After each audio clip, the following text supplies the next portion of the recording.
Es un gusto poder compartir con ustedes hasta el final de nuestra jornada. Como todos los lunes, estamos haciendo un repaso con los distintos candidatos en el espacio a favor y en contra de esta idea que nace del Independiente, uno de los productos aquí de Editorial de Negocios, para que usted también, televidente, pueda conocer, por supuesto, de primera mano y a través de los protagonistas, este proceso político que estamos atravesando, primero las internas, luego las generales, un año con mucha política también y que, por supuesto, nos compromete desde un medio de comunicación a tener la chance de poder conocer lo que tienen como ideas y propuestas también los candidatos. Por eso empezamos hoy nuestro programa con nuestra primera invitada y ya la saludamos para aprovechar la mayor cantidad del tiempo en esta primera parte, doña Katia González, candidata a senadora por la Alianza Encuentro Nacional. Katia, gracias por estar con nosotros. No, muchas gracias a vos, Juan Pablo, acá a todo el equipo también, gente joven.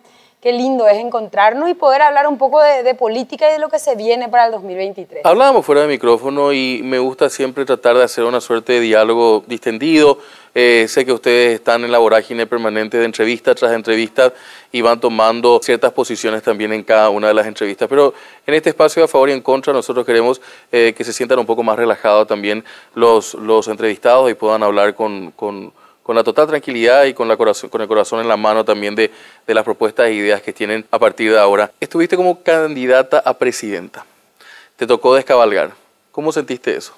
Bueno, me tocó cambiar de objetivo, yo no quiero decir descabalgar, ¿verdad? Yo creo que el liderazgo del presente y del futuro del Paraguay es femenino, es plural, el liderazgo que realmente necesita el Paraguay para transformar también su política es femenino.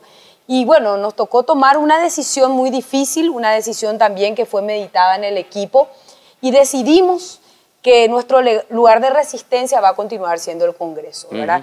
Creemos que podemos aportar, que también si es que existe la alternancia en el Paraguay necesitamos un Congreso que sea capaz de hacer de soporte, que lleve las transformaciones que nuestro país necesita en las distintas áreas, salud, educación, trabajo. Y realmente esta experiencia parlamentaria a lo largo de 4 años en la Cámara de Diputados nos da la temperatura de que como nunca ese poder del Estado necesita renovarse, necesita volver a recuperarse para la ciudadanía, para legislar, controlar y representar con la ciudadanía, que son los 3 roles principales. Muchos plantean de que la próxima conformación del Congreso tendrá, algunos esperanzados, una mejor representación. ¿No te tocó formar parte del peor Congreso de la República, crees? Yo creo que es uno de los peores, ¿verdad? Tendríamos que hacer una evaluación. Justamente mi tesis de maestría es la crisis de la representación en el Congreso Nacional y los números son alarmantes. La percepción de la ciudadanía es realmente devastadora. Hicimos una toma de muestra para probar nuestra hipótesis de tesis con 438 personas de distintos rangos etarios y realmente la coincidencia está en una palabra muy fuerte: no me siento representado. Las leyes que salen del Congreso no solucionan los problemas para los cuales fueron dictadas. Esas son las conclusiones de una investigación. Y realmente hoy el esfuerzo tiene que estar puesto en recuperar eso. Y eso no va a ser automáticamente, no nos va a caer del cielo. Esto tampoco es una desgracia que tenemos que aceptar como paraguayos y paraguayas. Y hoy tenemos opción. La Alianza Encuentro Nacional hizo un esfuerzo importantísimo en convocar a hombres y mujeres que realmente puedan ofrecer desde sus conocimientos una mayor calidad de representación. Yo quiero decir que estoy tan orgullosa de mi lista, ¿verdad? De la lista de la Alianza Encuentro Nacional, que a mí no me cabe en el pecho, ¿verdad? Un José Antonio Galeano, docente de 45 años de experiencia en aula. Estamos hablando de gente que conoce a la juventud. Más de 28.000 jóvenes pasaron por sus manos, desde jóvenes de colegio hasta universidad. Una persona sumamente comprometida. Le tenemos a Soledad Villagra de Biederman, una experta en derechos humanos. En el Paraguay hubo un retroceso, está habiendo un retroceso muy importante en derechos humanos. Le tenemos a Amílcar Ferreira, un economista que nos va a brindar desde la sencillez de su vocabulario y su experiencia todo lo que significa el gran desafío 2023, que es económico.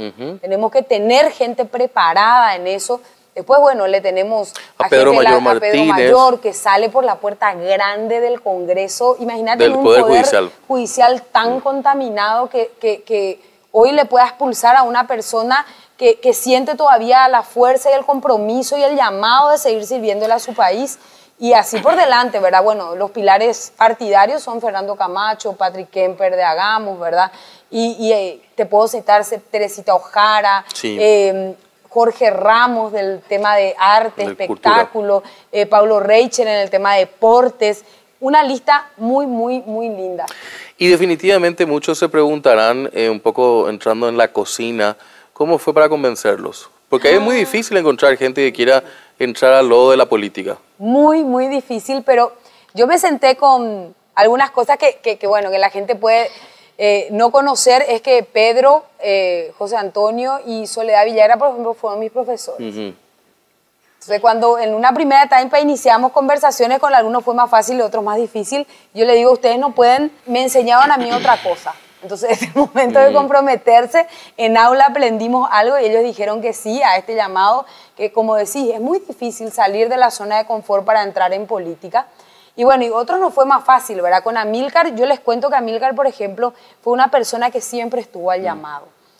En el Congreso no hay personal calificado que te pueda explicar en términos sencillos todas las leyes en materia económica que salieron durante la etapa de pandemia. Y quien siempre estaba al llamado, y ahí cultivamos, digamos, una amistad.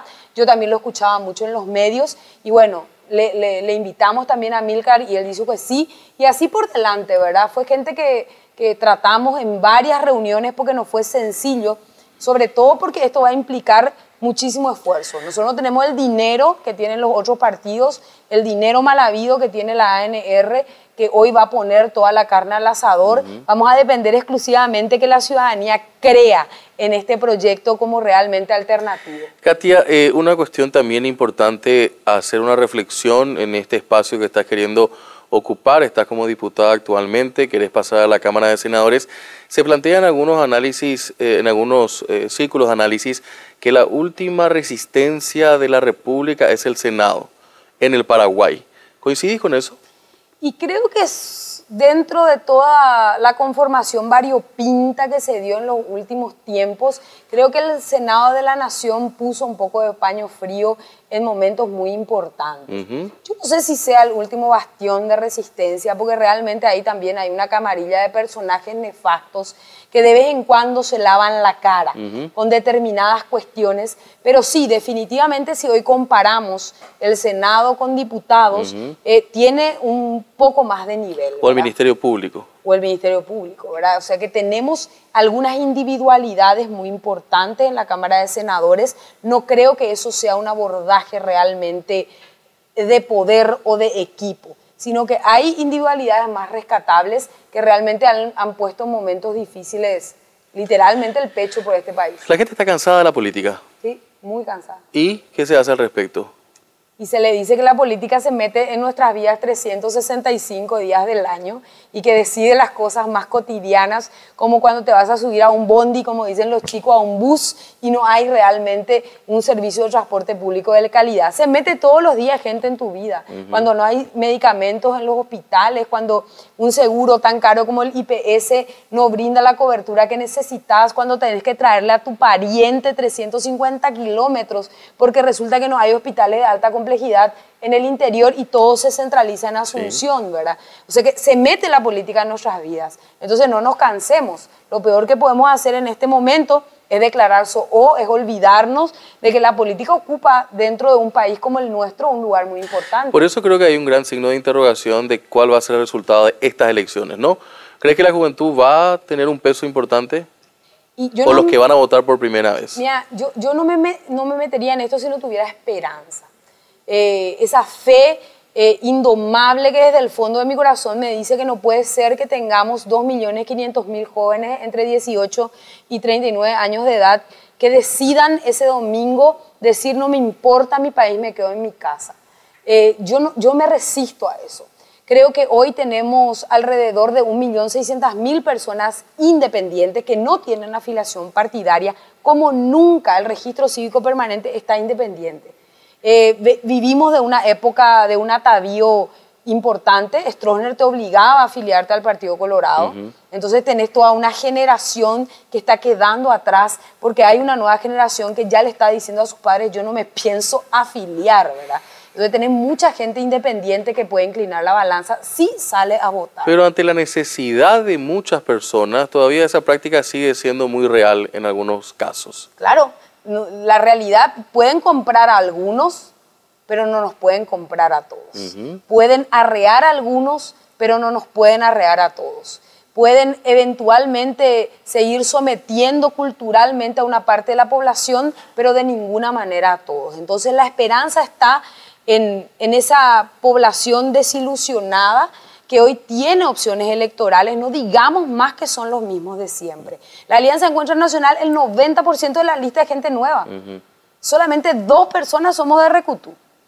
Que yo me voy del diputado a Senado y Patrick Kemper del Senado a Senado. Así es. Todo el resto, por Dios, es gente nueva. Es gente que desde el testimonio de lucha social está, digamos, diciendo, yo vengo a ofrecer mi corazón, vengo literalmente a involucrarme en esto y tratemos de encontrar esas opciones electorales que sin lugar a dudas marcan una diferencia abismal con las otras listas. Katia, antes de pasar un poco a conocer las propuestas que estás queriendo plantear con todo el equipo esto, me decía una persona que ayer me tocó estar en una reunión, voy a estar entrevistando a Katia González, y me dice, ¿vos sabés que se la extraña cantando 2 trocitos de madera? Sí. Y ese perfil quedó en la gente. ¿Crees que tenías que estar más tiempo en ese rol antes de diputados ahora, o esta experiencia realmente te marca un antes y un después? Yo creo que hice muchas cosas desde la sociedad civil, tuvimos más o menos 8 años de militancia gremial, creo que cumplimos nuestro ciclo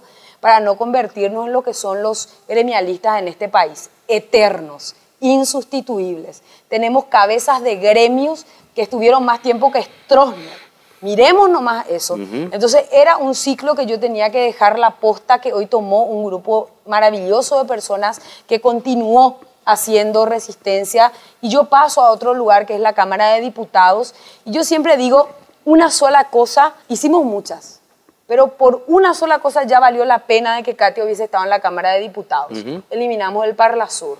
Un espacio que generaba un gasto, porque no era una inversión, de 24.000 millones de guaraníes, de personas que realmente entraban desde los grupos políticos para ocupar ese espacio y salvo honrosas excepciones, que creo que hay una, yo puedo decir que Ricardo Canés es el único parlasuriano que cumple un rol que ni siquiera está muy ligado a lo que es el Parlasur. Sí. ¿Por qué? Porque no tiene una función.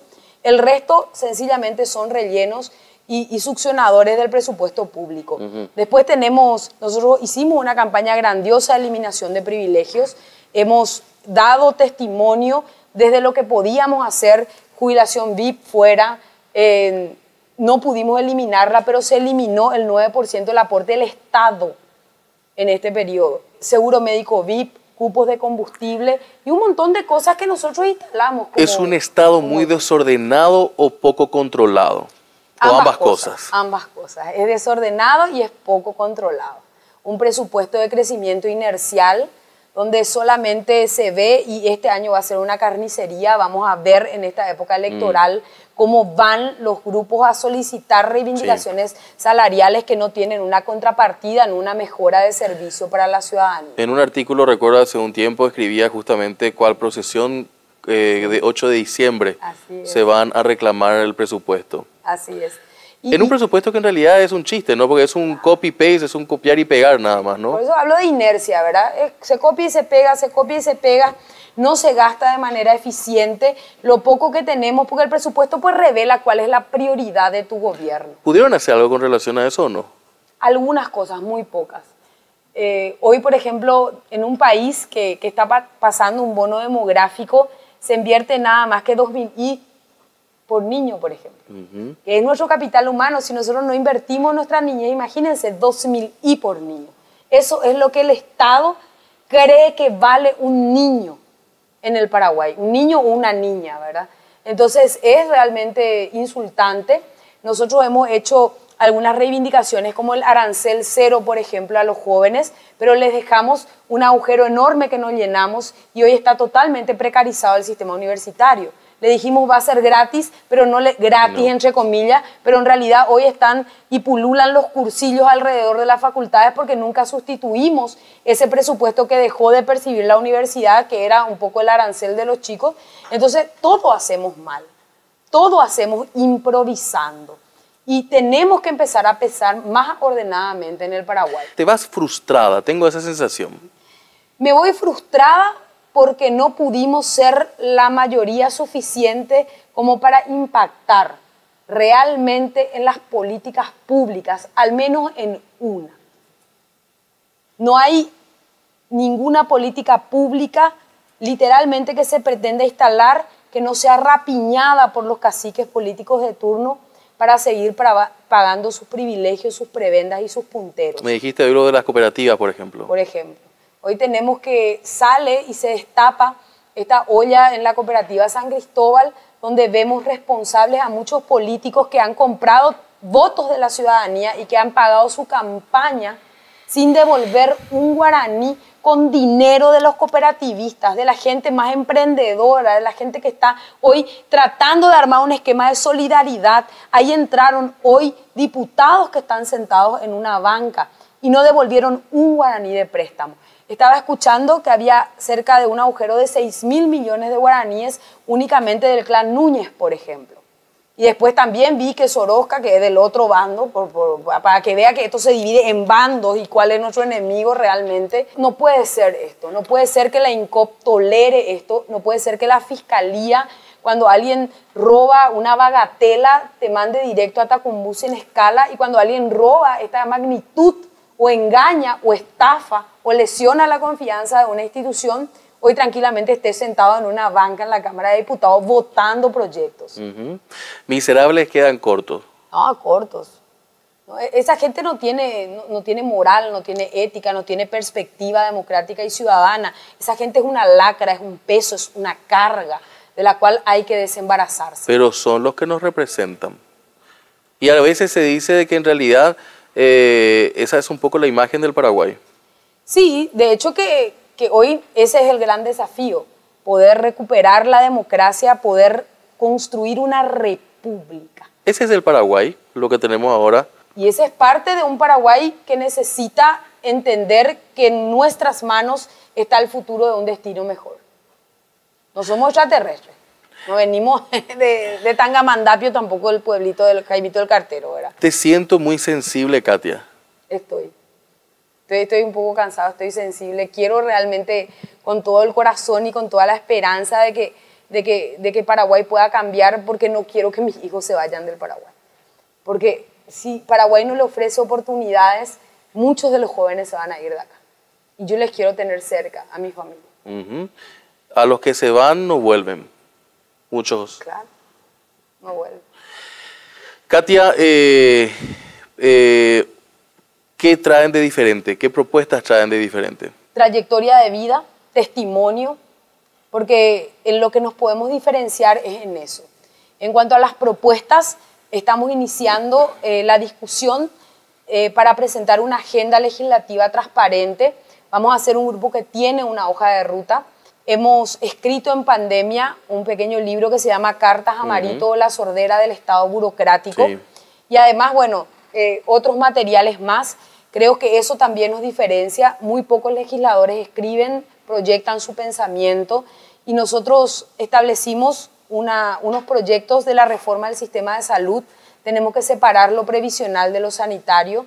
No podemos seguir sosteniendo este sistema de salud inoperante. Tenemos que dejar de funcionar en compartimentos estancos, mejorar las compras públicas, trabajar en el tema de Itaipú. Nosotros construimos unas propuestas acerca de todo lo que significa el desafío del Paraguay en la renegociación. Estamos hablando de alrededor de 2.000 millones de dólares anuales. Nosotros nos endeudamos alrededor de ese monto en pandemia. Ya no tenemos, nuestra tarjeta de crédito, gente, está en roja. Ya no podemos endeudarnos por créditos, digamos, normales o por bonos. Hoy necesitamos potenciar Itaipú porque ese va a ser el lugar donde salen las políticas de desarrollo que no pueden parar en nuestro país. Tenemos propuestas de independencia del Poder Judicial, hay cosas que pues, se pueden hacer sin reforma constitucional y otras con reforma constitucional. La Carta Orgánica del Poder Judicial es del año 89, una carta preconstitucional. Imagínense, nuestro Poder Judicial funciona como en la época estronista. Tenemos que salir de esa dinámica. Tenemos proyectos en el tema de, fundamentalmente de la juventud, un equipo maravilloso, porque así como tenemos gente hermosa en el Senado, hoy le tenemos, por ejemplo, a Raúl Benítez, que es uno de los líderes de Una No Te Calles, postulando a la Diputación del Departamento Central. Le tenemos a Pastorcito Filártiga, que es una persona que bueno, levantó 12.000 votos para intendente de San Lorenzo, un muchacho que lleva adelante con un grupo de personas que se denomina Checueray, porque están cansados de estos clanes que gobiernan. Tenemos mujeres muy importantes también dentro de nuestra lista, y en ese sentido, bueno, somos todo diferente. En un análisis realista, ¿cuántos diputados y senadores pensás que podés meter? Yo creo que podemos ser la segunda fuerza en el Congreso, ¿verdad? Es muy difícil decir la primera porque la oposición está muy atomizada. ¿Verdad? En realidad nosotros tratamos de hacer un esfuerzo colectivo para unir la mayor cantidad de listas posibles. Creo que fácilmente le podemos sustituir al PLRA a pesar de su estructura. Tenemos todo para que la gente pueda elegirnos y no elegir a los mismos de siempre. Ojalá que realmente la gente entienda que en las listas de la ANR hoy están verdaderos delincuentes de cuello blanco que tienen que estar en la cárcel y no en el Congreso, y podamos capitalizar esos votos, pero bueno, siempre eso es una expectativa. Nosotros podemos tener un muy buen resultado electoral sí y solo si la gente sale a votar. Participar. Sí. ¿Fracasó la concertación? No, yo no creo que haya fracasado, creo que es un experimento, creo que es un trabajo que hace falta hacer, creo que nos faltan muchas cosas, pero esta es la herramienta del futuro. ¿Demostró que no se puede dialogar todavía en el Paraguay? Sí, que somos bastante autoritarios, demostró que no tenemos esa cultura de resignar nuestros egos, y creo que ahí las mujeres hicimos ese ejercicio. Tanto Esperanza Martínez, Soledad Núñez como Katia González fuimos las que mostramos el camino de renunciamientos, a pesar de que teníamos, Esperanza y yo, sí, una trayectoria ya, y ella mucho más que yo, ¿verdad? Porque viene de una lucha ya que testimonia mucho antes, ¿verdad? Entonces, en lugar de que los hombres se den cuenta de que esta era una era femenina, tuvimos otra vez que nosotros ser las que marcamos el camino y la hoja de ruta de dónde se empieza a construir un proyecto colectivo con renunciamientos. Ningún ego puede estar por encima de lo que el Paraguay necesita. ¿Ustedes apoyan a quién? Nosotros, nuestra interlocutora para la chapa es Soledad Núñez, desde la Alianza Encuentro Nacional. Nosotros vamos a hacer un grupo claramente diferenciado, que sea quien llegue a la presidencia de la República del Paraguay, eso tiene que quedar clarísimo. Nosotros lo vamos a controlar y vamos a hacer una política diferente. No tenemos ninguna sola duda de que no somos incondicionales a nadie que nos vamos a perder nuestra independencia. Eso quiere decir que si llega Soledad va a ser controlada por ustedes. Va a ser controlada con nosotros. Y ella lo sabe, de hecho que eso lo discutimos como equipo. Ella no está ajena a eso. Nosotros vamos a controlar al gobierno de la concertación porque de ninguna manera se puede desdibujar nuestro rol. Frente Parlamentario contra la Corrupción. Es tu hijo mimado, eso. Es mi hijo mimado, sí. Es un observatorio legislativo muy importante que tiene cuáles son las deudas pendientes en el Paraguay en materia de desactivación de la corrupción y la impunidad. Seguimos teniendo pendiente la ley de la puerta giratoria, que tanto daño hace en nuestro país. El proyecto está trabajado, está madurado, lastimosamente no hay voluntad política. Tenemos la ley de abuso de funciones. Sabemos muy bien que hoy, desde el zorro, no se dice zorro, ¿verdad? ¿De qué? ¿Cómo se dice zorro? No se dice zorro, se dice policía de tránsito. Policía de tránsito. Claro, se dice así. Entonces, desde el policía de tránsito que abusa de su función cuando te para y te pide cosas que no corresponden o te retiene el vehículo, eso es abuso de poder. Si un funcionario ejerce su función extralimitándose, hasta un parlamentario que porque es parlamentario cree que le puede dar una bofetada en un evento por ejemplo, hubo un colega, Samaniego, que en una cancha le avanzó a una mujer, ¿verdad? Sí. O sea que eso es abuso de funciones más allá de la prepotencia de su propio carácter.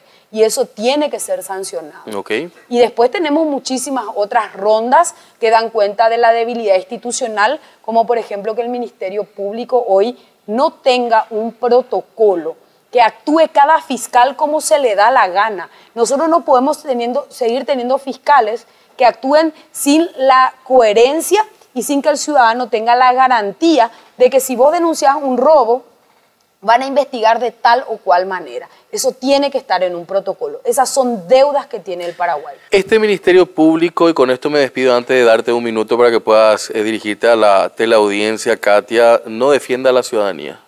No, de ninguna manera. ¿A quién defiende? Defiende hoy específicamente a un grupo de poder que es Horacio Cartes.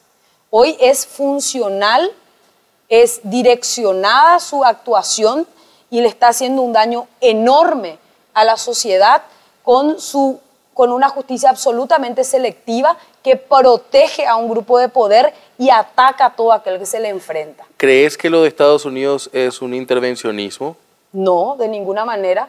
Paraguay lo que está interfiriendo en su mercado cuando manda cocaína, marihuana, contrabando. Nosotros estamos invadiendo cuando mandamos tabaco que hoy infecta de manera ilícita los mercados internacionales. Es una cooperación legítima que está enmarcada dentro de los pactos y convenios internacionales que ha suscrito el Paraguay. Nosotros somos y reconocemos el orden jurídico supranacional en el artículo 145 de la Constitución Nacional y en ese marco hoy Estados Unidos de manera legítima está protegiendo también sus intereses. Katia, nos queda un minuto antes de irnos a la pausa y agradecerte mucho tu tiempo. Tu mensaje a la teleaudiencia. Le quiero decir que estamos liderando en la lista preciosa que es la Alianza Encuentro Nacional, que nos sigan, que vean ahí van a encontrar a su candidato y a su candidata, al Senado, a diputados, a juntas departamentales, grupos de jóvenes, de mujeres y de hombres que hoy venimos realmente a querer reivindicar un espacio que hoy está secuestrado por claques. Sumate a la Alianza Encuentro Nacional que nosotros vamos a transformar el Paraguay con tu ayuda. Gracias, Katia, y sin afán de publicidad, pero de repente alguna lectura interesante, bueno, este libro que nos trajo y que agradecemos muchísimo con una introducción de José Antonio Galeano. Claro, justamente. Esto que se llama candidato a senador. Dejamos constancia, testimonio de nuestro paso por la Cámara de Diputados en la República del Paraguay. Ojalá que todos los diputados realmente tengan esta misma práctica, porque en cierta manera también es una rendición de cuentas. Totalmente. De eso que fue la confianza que depositaron en ustedes y que me parece un buen testimonio. Hasta una próxima, Katia. Por favor, gracias. Nosotros hacemos una brevísima pausa, enseguida estamos con más A Favor y En Contra, cerrando la jornada de este primer día en la semana.